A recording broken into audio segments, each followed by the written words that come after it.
sorry, Joe, I can't let you do this. Okay. Hang on there, buddy. I know a diamond in the rough when I see one. What are you talking about, Billy? Look, you can't just pluck someone off the street and put them behind a microphone. Of course you can. You think Edward Murrow was discovered? That is not how Murrow was discovered. Don't try to confuse me with the facts. Facts? Nobody knows stinking facts. Conspiracy theories are way more fun and way more lucrative. And 2026, Joe shared the one that scares him the most. This is the one that I hate the most. Yeah. Because this one scares the shit out of me. I am on the edge of my seat. The fear of these, like, literally demonic human beings that are running the world and don't give a fuck about human lives and enjoy watching people being tortured. That's not a conspiracy. Is he really just now realizing how awful Jeffrey Epstein was? Come on, man. Oh, and watching those clips from news radio from 1995 made me realize how ahead of its time it really was. But even they didn't understand how many people we would be plucking off the streets and plopping in front of microphones in this podcast era. Or that 30 years later, Rogan and Foley would be among them. In California, they're trying to do that and pass medical psilocybin for therapy. Yeah. Well, I've been on antidepressants since news radio days. And I'm just went off it this month. How you feeling? Good. You look great. Good, yeah. Joe's been yapping into a microphone about Jeffrey Epstein for a really long time. He is still missing the point and choosing to sensationalize it and call it demonic when it's not demonic. It's just powerful men being enabled by other men, like Joe Rogan. We're going to forget that he endorsed one of those men for president.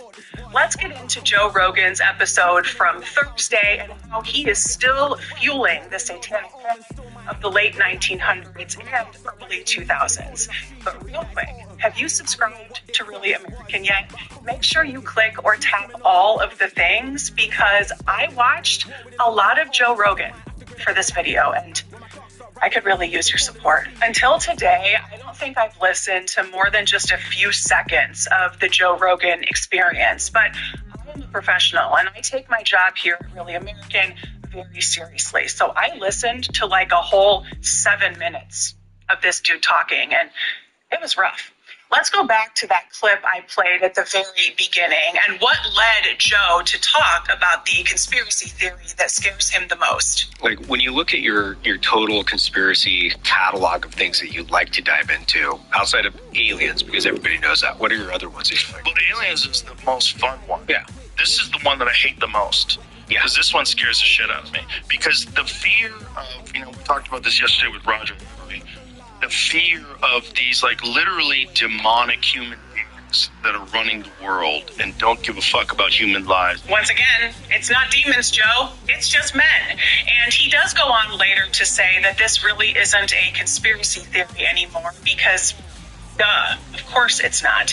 But the fact that he starts talking about this latest set of documents under the umbrella of conspiracy theory lets you know what his strategy is here. Just focus on the most sensational pieces and speculate wildly. We know that has always historically been a real thing. And it's been something that you look at in history, you go, God, it's so sick. It's so twisted. It's so disgusting. And everybody wants to thank God that's not happening now. But then when you realize, like, that might have been happening now. Here's one of the craziest ones. The day he was indicted in 2018, the very next day he ordered 330 gallons of sulfuric acid. What? Yes. He ordered 6 55-gallon drums of sulfuric acid to be delivered to the island. And so there's a lot of people online saying, oh, that was probably for his desalination plant. That's probably like a regular thing they need to order. So then someone else did a deep dive and said, no, this is the first time this was ever ordered. That again. I saw there was 2 other ones. Oh, there was 2 other orders? 2017 and 2015. Oh, so that got was wrong. The first one from that company, potentially. That makes sense. So maybe it was for this desalination equipment. But also, that's a lot of sulfuric acid. If I needed 5 gallons for my desalination equipment, but right. 239 gallons or whatever it is to burn kids. Yeah. To fucking get rid of bodies. Well, it's kind of hard to think of any other use for acid, just in general. Right? Immediately, so, you think. Immediately. Yeah. The other orders, were they that large? Let me check. Because here's the other thing. I mean, how long has it been killing people? How long have they been boiling bodies to get rid of them? I mean, if you do have, for lack of better words, let's call it a service, where you allow rich people from foreign governments or whatever, you set it up. I can give you whatever you want. There's no way he's genuinely surprised that wealthy people can get away with committing crimes. And the way he talks about the sulfuric acid and speculates about its purpose while ignoring the very real crimes committed by real men makes me think of Michelle Remembers. Are y'all familiar with this book? Long story short, a psychiatrist in the 1970s convinced his patient Michelle that she had been the victim of satanic abuse when she was a kid because her mother sacrificed her to a satanic cult. He claims that this story came to light after he helped Michelle uncover her repressed memories. And he did this through very intense, inappropriate, and highly unethical therapy sessions. They wrote a book together. It became a phenomenon. And this 2023 documentary dug deep into this story. What excites me most about what Fox is doing is they're taking out the fluff of the trading card space.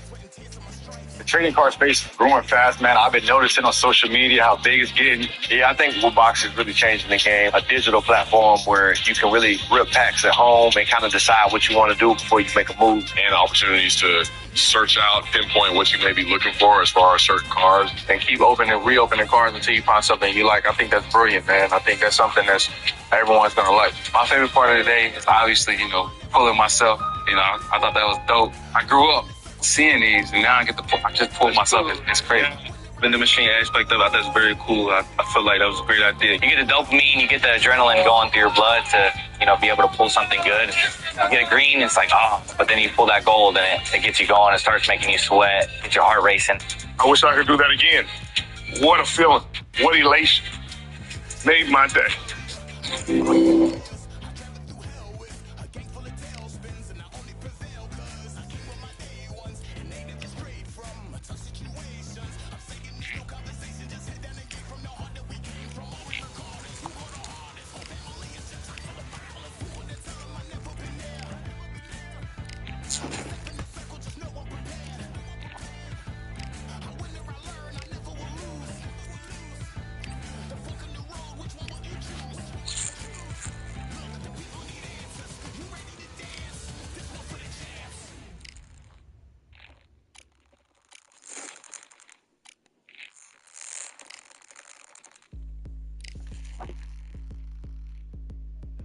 Story.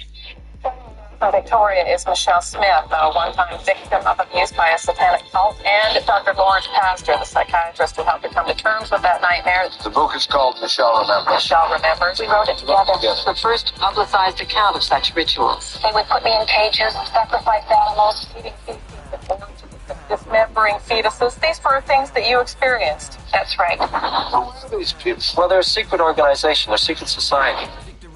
That book came out, all hell broke loose. There's a theory that there's a satanic conspiracy and our children were kidnapped, stolen, and sacrificed. It's known as the satanic. In the 1980s, 90s, I consulted on hundreds of these cases all over the Western world. There are thousands of men and women who are secretly worshiping the devil. Are you accusing me of being a Satanist? I know he murdered babies, and I know he didn't murder babies. More than 300 counts of sodomy, rape, and oral copulation. So many different kinds of people believe that this was happening. It was dead serious. There were people who went to jail. It's very hard to believe. There are too many people telling too many stories for this not to.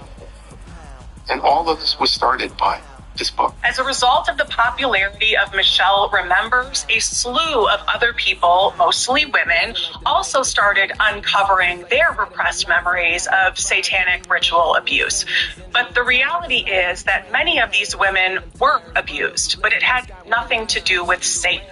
They were abused by men in their life, their fathers, uncles, neighbors, etc. Because that's what the statistics tell us. Most people are victimized by someone they know, even by someone they trust. These are real crimes committed by real human men. But that's really sad and not that sensational, and it could lead to those human men getting in real trouble. So let's just blame it on Satan. And Rogan proves that satanic panic never really ended, because 46 years later, he is still describing Epstein and his accomplices as demonic. Can we just leave demons out of this? They have nothing to do with any of it. And it also really shocked me that Rogan was acting surprised that people have known about these crimes for a long time. By the way, Whitney Webb posted on her Twitter about Les Wexner being a sex trafficker, a child sex trafficker in 2020. See if you can find that. Like that crazy chick is right about everything. This is the tweet.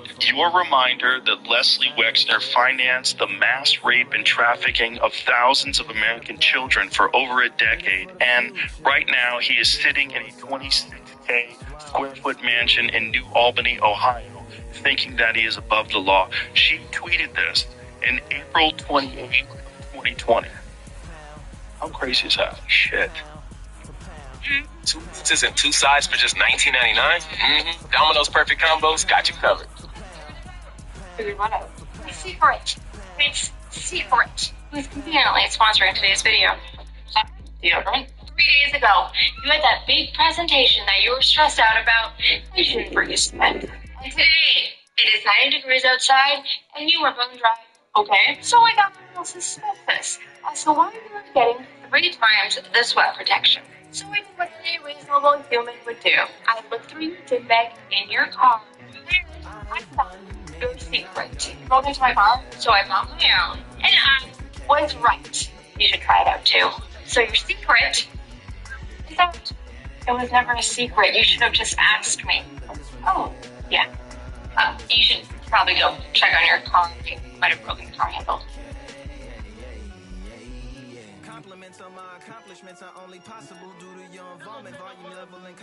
She's like the most prolific of all the conspiracy. There's the most well-read, the one with the most recall, the one that's the most quoted. I don't know how she's so good. We're trying to get her on. She's so good and what her background is, how she finds all this information, but she's always way ahead of all this stuff. Yeah, I mean, 2020. That's crazy. That's fucking way ahead of everybody. Crazy. Why are you acting like it's so unbelievable that somebody knew about this in 2020? I mean, Epstein had long been convicted. This woman probably just read the court documents and believed the victim's testimony. It's really that simple. Believe what the victims say. And then you don't have to spend hours trying to unravel the whys and hows of sulfuric acid and pretend that, oh, we'll never know because all the evidence is gone. The victims are here. They've been telling their stories for decades.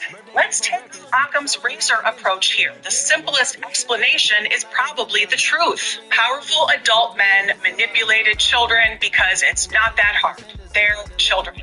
They used them, abused them, and then discarded them, knowing they would never be held accountable because no one would ever believe their stories. But if Rogan did that, he would not be able to fill hours of airtime every week and rake in shitloads of money, because conspiracy theories are very lucrative. It is infinite speculation, infinite amount of airtime, and it does such an unbelievable amount of damage to the victims and survivors. It's way past time we all just accept the simple, horrifying reality. And not only could that lead to some actual justice for the victims, it could also make Joe Rogan's episodes like 28 seconds long, and that is a win for all of us. And when that happens, you know we're going to talk all about it right here on Really American, so make sure you subscribe. And before you go, leave a comment and share this video with someone in your life, because that's how we keep growing this community and keep the conversation going. For Really American Media, I am Corinne Strait. Thank you so much for watching, and I'll see y'all next time. Your vehicle to any Hendrix location and ask for the Road Ready maintenance package. Keeping you safe anywhere you want to go. For free. Book your Road Ready appointment today at hendrixcars.com.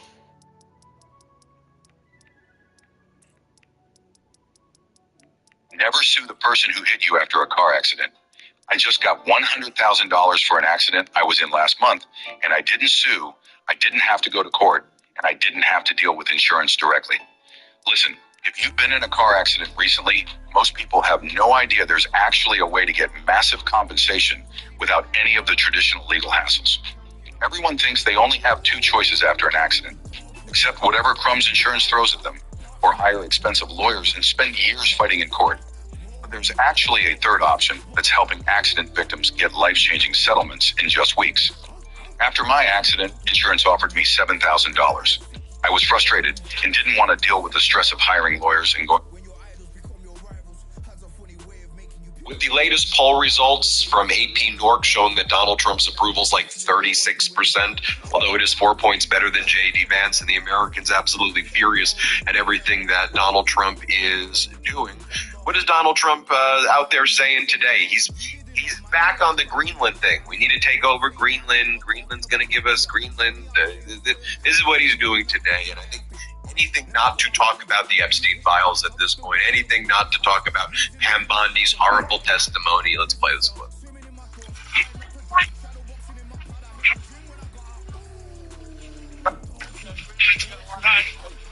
We get along very well with Europe. We'll see how it all works out.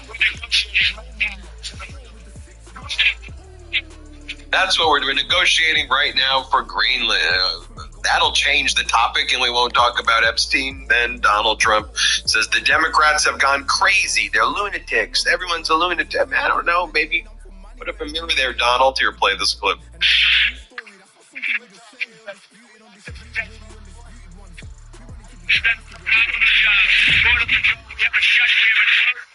First time in history. We have to protect law enforcement.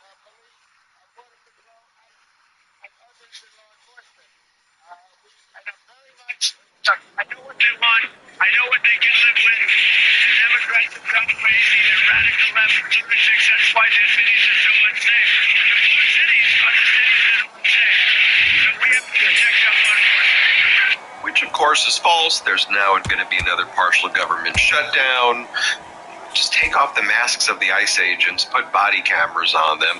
Let's use judicial warrants. I mean, as far as I know, that's what the Democrats have asked for, and that's such a radical concept. I think the radical concept is having masked agents going around kidnapping people and killing people in this country. But call me old-fashioned. Oh, and then Donald Trump attacked Zelensky. Here's what he says. Let's play it. For summer, well, Zelensky's going to have to get moving. Russia wants to make it deal, and Zelensky's going to have to get moving. Right up. Has to move. Fact check, Russia does not want to make a deal. Russia wants all of eastern Ukraine. Russia hasn't agreed to do anything. They haven't even agreed to a ceasefire. Zelensky has agreed to actually hold elections and a referendum. If there's a 30-day ceasefire, Russia refuses to that and kills Ukrainians every day. Then Donald Trump praises the extension of the Maduro regime in Venezuela. Delcy Rodriguez says he throws the pro-democracy opposition under the bus. Let's play it.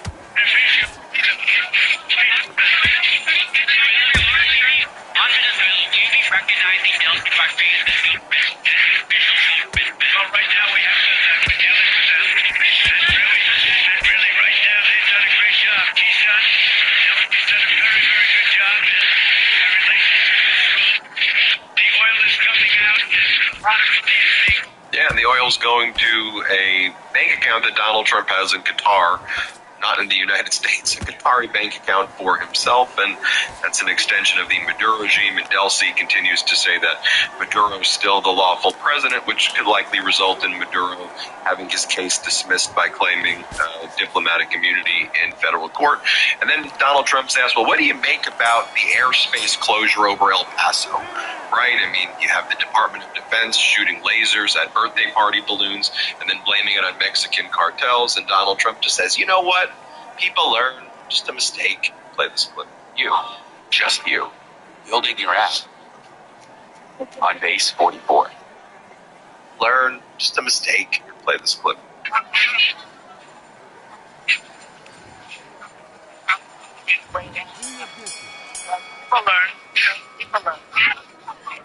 Whatever, people learn. I want to bring in Katie Porter, former congresswoman from California, running for governor of California. I was thinking about you when I watched those clips, and I wanted to bring you in. Especially, I was thinking about you during the testimony of Pam Bondi, and I was like, all right, I would just wonder when Katie Porter was there with the whiteboard, what that cross-examination would look like. And so before we get into other topics, walk me through.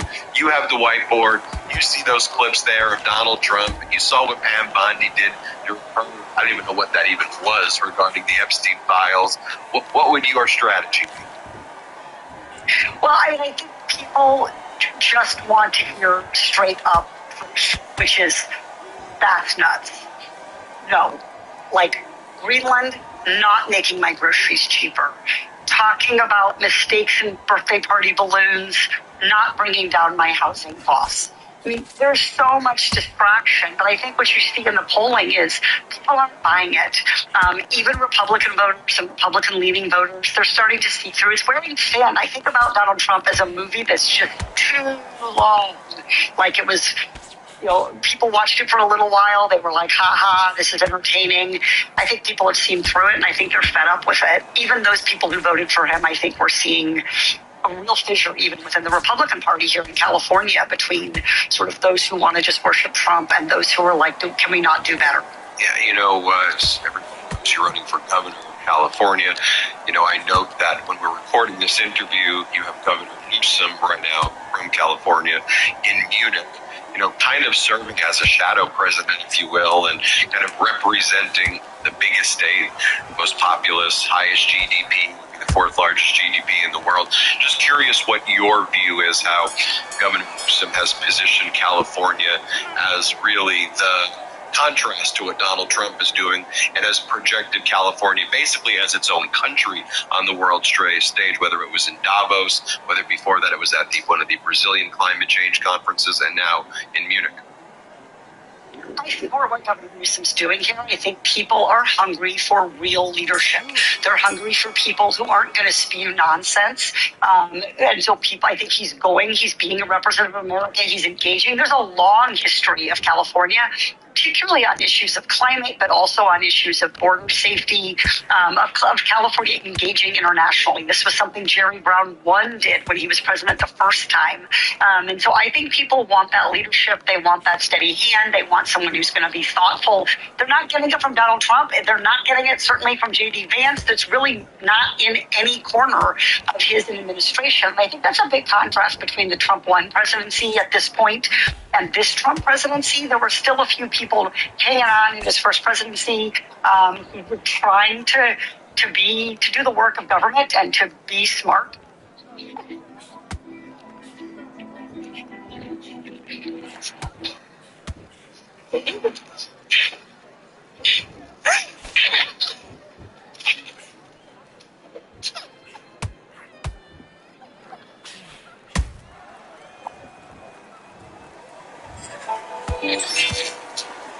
He's smart and to be fact-based, and I think that has all disappeared here. And so it's created a role for states to step up, and I think people are hungry for that, not only here in California, but I think we're increasingly seeing smaller states, states that haven't necessarily taken a role in some things, working with other states and coming together. I think the next governor of California is going to have relationships with other governors. So for me, it's really exciting to watch Abigail Spanberger get elected in Virginia, Mikey Sherrill get elected in New Jersey. These were my 2018 congressional classmates. We ran to stand up to Trump in Congress.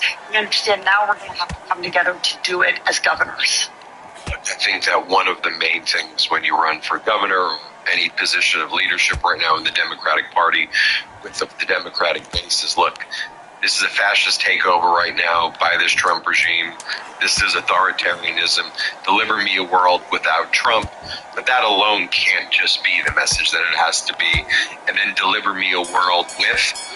And you see people right now feeling psychologically tortured, living paycheck to paycheck. People are terrified with AI. People are having their paycheck, are having their health care ripped away from them. So people are scared. They also want to know what the platform is. And yes, the word affordability is yes, it's the word right now, but that has to mean something in very specific detail. So talk to us about, the specifics about, in a very crowded primary that exists right now. What specifically do you bring to the table that you think distinguishes you in terms of an agenda that actually delivers after we deliver a world without Trump? So look, I don't think there are any Democrats out there defending Donald Trump. I think every Democrat is doing the right thing here, which is calling out all of his unconstitutional, immoral, illegal, wrong-headed behavior. And I think you absolutely need to do that in a fierce and tough and no-nonsense way. I am prepared to do that. I did that when I was in Congress. I will continue to do that as governor. But look, our challenges in this country, the rise of AI and the displacement of workers, something you just mentioned, is happening whether Donald Trump's presidency ends today or it ends a couple of years from now. And Democrats need to have a plan for it. So there's an element of what Trump is doing. He's talking about all this stuff so he doesn't have to talk about the Epstein files, right? He doesn't have to talk about his own terrible approval rating. Democrats need to make sure that we're not just talking about Trump in order to avoid developing our own positive agenda for a better America. And so I spend a lot of time talking about affordability, not as a talking point, but as my life's work. I got my start researching families in bankruptcy, people who were pushed there by medical debt, job loss, not being able to collect child support, child care that was too expensive. I then ran a statewide foreclosure prevention program after the financial crisis for our then Attorney General Kamala Harris, sitting with families across California, helping them figure out if they could hang on to their home, and if not, how could they land as best they could to keep a roof over their head and keep their families safe. So there's a whole Politico article that was written when I was in Congress about my raising my hand in the Democratic caucus and pointing out that groceries cost a lot. Because we were talking about gas, which is gas price is something that politicians always focus on. This was considered so groundbreaking that a whole Politico article was written about my talking about the price of groceries. The issue I see right now in this Democratic primary in California for governor, but across the board for Democrats, is a lot of politicians are describing the affordability problem, and people know it's expensive. I push the shopping cart. Voters push shopping carts. Voters pay the bills. I pay my family's utility bill and electric bill. They don't want us to describe the problem. They want us to fix the problem. So I think being very clear to voters that I understand that the biggest building blocks of their budget are things like housing and childcare. Those are the biggest ticket items people have. We can't nibble around the edges on affordability. We have to drive down the cost of housing. We have to make childcare free for every family. Doing those two things, it's not an extra $5 a week. It's not an extra, latte or an extra box of cereal. It's transformative for families economically, and we need that kind of bold economic agenda. Where can people learn more about the campaign and any kind of final message you have to our 6 million subscribers out there? Yeah, so our website is katieporter.com. I'm really proud of our incredible social media, amazing videos, not just of me, but of regular Democrats, regular voters, people, talking about what they're scared about, what they want. And I think we all need to really be listening to what comes next, and that's at Katie Porter CA on Instagram, on Threads, on all those platforms. And so we're really trying to show not just that I'm ready to lead, but that I'm going to lead based on what people really need, what they really want, and that is a better future for themselves and their families. Katie Porter, thanks for joining us. Thank you. Everybody hit subscribe. Let's get to 6 million subscribers. Want to stay plugged in? Become subscribers for our Substack at MidasPlus.com. You'll get daily recaps from Montreal Kowski, ad-free episodes of our podcast, and more exclusive content only available at MidasPlus.com. Welcome to Playgama, where games come to life. Sick of the same old game? It's fun. Dive into Playgama, your world of epic battles and total freedom. Love racing, building, fighting, exploring? We've got it all. Free to start. New games every week. Play solo or squad up with friends. No download. Just tap, play, and go. So what are you waiting for? Have fun, skill, and show the world what you've got. Playgama. Game on. Anytime. Anywhere.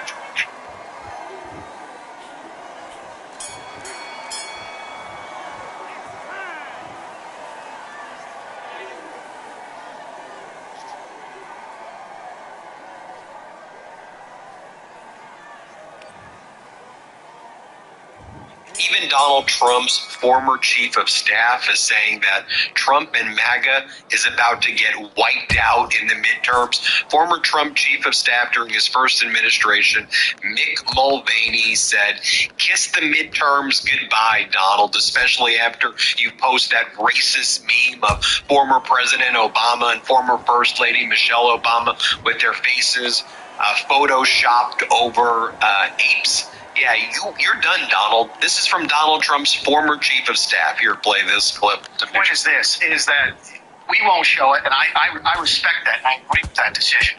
But people are going to see it. This ad is going to be replayed in every single one of the House and Senate races going into these midterms. First thing that came to my mind after I got over the shock of this is, oh my goodness, you can kiss the midterms goodbye. This is going to be something that is going to be seen again and again and again. I know. And Donald Trump is rapidly losing his base as well. This is getting underreported, but like in the middle of the night when nobody was paying attention, Donald Trump signed an executive action on beef. And you know what it said? It said the United States is going to now bring in far more beef from outside countries and screw over the cattle ranchers here in the United States. As President of the United States, I have a responsibility to ensure that hardworking Americans can afford to feed themselves and their families. After considering the information provided to me by the Secretary of Agriculture, among other relevant information, I'm taking action to temporarily increase the quantity of in-quota imports of lean beef trimmings under the United States Beef TRQ to increase the supply of ground beef for United States consumers. You know what that means? It means we're bringing in all that beef now from Argentina, which is going to also artificially suppress the price of American cattle ranchers. And American cattle ranchers are absolutely pissed as Senator Tammy Baldwin says this is a slap in the face to farmers in Wisconsin and across the country. Shouldn't we be putting American farmers first? Also, this latest bulletin from Farm Policy News says without government bailouts, net farm income this year would have fallen nearly 12% to $109.1 billion. Government payments are doing the work to basically keep this industry alive, and farmers are now dependent on federal subsidies for their very existence. But Donald Trump goes out and says in a speech this week, the farmers are doing so well. I gave them $12 billion. You screwed them over with your tariffs against the world, and now you're making them dependent on the government for subsidies to exist. You didn't give them $12 billion. You bankrupted them, and you bailed them out. That's what you did. Here, play this clip. Last week, the farmers who were doing very well, we just handed them $12 billion out of tariff money, because they were taken advantage of by foreign countries, various foreign countries. And I said, how much was it that they got hurt for? $12 billion. I said, good, let's write them a check. I gave the farmers $12 billion. And they don't even want it. They just want to be treated fair. And then on Air Force One, Donald Trump was asked, so what do you say to a lot of people who are just upset about you? What do you say about your base in general? And Donald Trump's like, you don't know my base. Don't talk about my base. My base loves me. Here, play this clip right here. My base has never been strong. My base is me and people that love the country. And if you talk about my base, or the next base, we call it Air Force Base. They couldn't be more thrilled. crime down to the lowest level that's been in 25 years. We have a border that's totally closed. We have all the things that are based on it. We have the best economy in history. Prices are down. We have unit prices and the highest inflation in the history of our country. Think of it, the highest at 448. Some people say 48. You think either one. So my base is very happy. I don't know. I think they're rapidly leaving. Like, remember I showed this clip yesterday, this 3-time Trump voter who I think this is a 3-time Trump voter who's summing up a lot of, I think, the thoughts out there. Play this clip. I am a registered Republican. My dad was the president of American Pipeliners Association, so I came by rather naturally. Voted for the president, supported him, but I really want to apologize. I mean, I'm looking at this awful picture of the Obamas. What an embarrassment to our country. All this man does is tell lies. He is not worthy of the presidency. He takes bribes blatantly, and now he's being a racist blatantly. They were supposed to deport the dangerous criminal. They were not supposed to go after small children, storm schools, bring terror upon, the little kids and the women and children, not just the immigrants in the school. All the children are scared.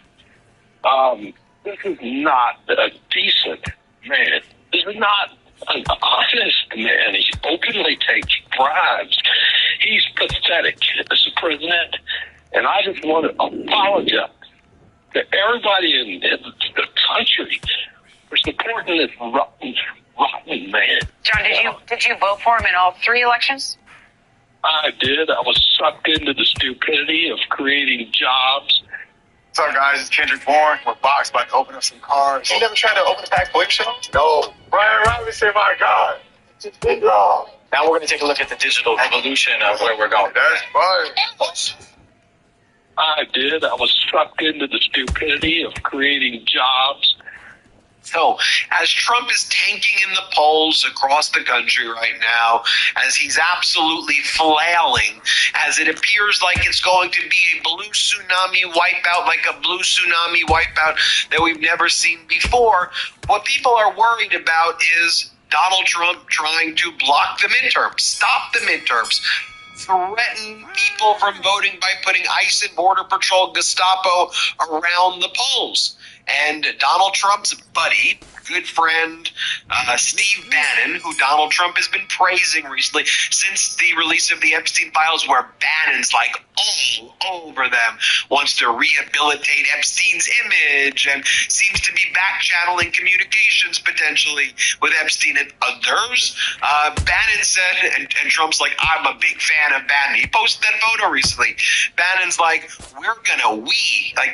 though him and Trump, we're going to have ICE surround the polls. Here, play this clip. You're damn right. We're going to have ICE surround the polls come November. We're not going to sit here and allow you to steal the country again. And you can whine and cry and throw your toys out of the pram all you want, but we will never again allow an election to be stolen. And here's what Caroline Levitt said when she was asked, so are you going to have ICE surround the polls and intimidate people? And she's like, I can't guarantee you that ICE agents won't be around polling locations. You can't guarantee. How about you do guarantee that? Because this is the United States of America, damn it. How about you do guarantee? How about you stop lying about freaking everything, Caroline Levitt? Here's what she says. Here, play this clip right here. Steve Bannon recently said, quote, we're going to have ICE surround the polls come November. Is that something that the president is considering? That's not something I've ever heard the president consider, no. Guaranteed to the public that ICE will not be around polling locations or voting locations in November? I can't guarantee that an ICE agent won't be around a polling location in November. I mean, that's frankly a very silly hypothetical question.